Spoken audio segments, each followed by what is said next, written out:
राधे राधे भक्तों, आप सभी भक्तों का एक बार फिर से मेरे चैनल शिवानी की दुनिया में बहुत बहुत स्वागत है। भक्तों, आज हम इस वीडियो में जानेंगे अधिक मास के उद्यापन की विधि क्या है और इस दिन हमें किन किन वस्तुओं का दान करना चाहिए। भक्तों, हमारे शास्त्रों में कहा गया है कि यदि हम कोई भी व्रत करते हैं और अगर उस व्रत का हम उद्यापन नहीं करते हैं तो किए गए व्रत का जो फल है वो हमें पूर्ण रूप से प्राप्त नहीं होता है। इसलिए उद्यापन करने का विशेष महत्व बताया गया है। चाहे हम कोई भी व्रत करते हो या किसी भी महीने का नियम का पालन करते हो, जैसे कार्तिक का महीना हो गया, अधिक मास का महीना हो गया, वैशाख का महीना हो गया, सोमवार व्रत हो गए, बृहस्पतिवार का व्रत हो गया, जो भी हम व्रत या नियम करते हैं उद्यापन करना सभी के लिए एक समान ही जरूरी बताया गया है। उद्यापन करने से हमें किए गए व्रत नियमों के पूर्ण फल की प्राप्ति होती है। अब जानते हैं अधिक मास के उद्यापन की विधि के बारे में। भक्तों, अधिक मास का महीना धार्मिक दृष्टि से बहुत ही पवित्र महीना माना गया है। यह साक्षात भगवान कृष्ण का महीना है। जो भी भक्त अधिक मास में व्रत कर रहे हैं या फिर अधिक मास के नियमों का पालन कर रहे हैं या फिर इनमें से कुछ भी नहीं कर रहे हैं, सिर्फ कथा सुन रहे हैं, तब भी लास्ट वाले दिन अधिक मास का उद्यापन करना उनके लिए भी जरूरी होता है। इस महीने में जिन जिन वस्तुओं का हमने त्याग किया होता है उन वस्तुओं का दान भी इस महीने में किया जाता है।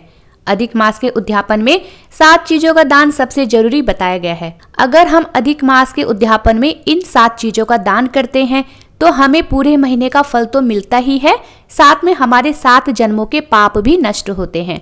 साथ ही हमारी 7 पीढ़ियों के पितरों का उद्धार हो जाता है और अंत में मनुष्य को स्वर्गलोक में वास मिलता है। जाने अनजाने में हुए पाप धुल जाते हैं और संतान सुख की प्राप्ति होती है। अब बात करते हैं उद्यापन विधि के बारे में।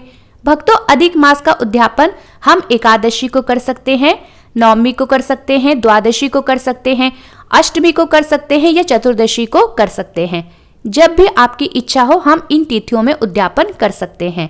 एकादशी से लेकर पूर्णमासी तक तथा दूसरे पक्ष की एकादशी से लेकर अमावस तक कभी भी उद्यापन किया जा सकता है। उद्यापन वाले दिन प्रातःकाल स्नान आदि से निवृत्त हो भगवान सूर्य नारायण को लाल पुष्प, चंदन, अक्षत मिश्रित जल से अर्घ्य देना चाहिए।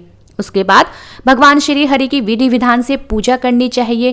पूजा घर के मंदिर में या फिर अलग से ही घर के उत्तर पूर्व दिशा में चौकी लगाकर उसमें लाल रंग का कपड़ा बिछाएं। तत्पश्चात उस पर भगवान श्री हरि की प्रतिमा स्थापित करें। किनारे में एक कलश स्थापित करें। कलश में जल भरकर उसमें आम के पत्तों के साथ उस पर नारियल रखें। भगवान श्री गणेश की प्रतिमा भी स्थापित करें और उनका अभिषेक करें। भगवान श्री गणेश को रोली या सिंदूर अर्पित करें। फिर गणेश जी को अक्षत, पुष्प, फल फूल आदि अर्पित करें।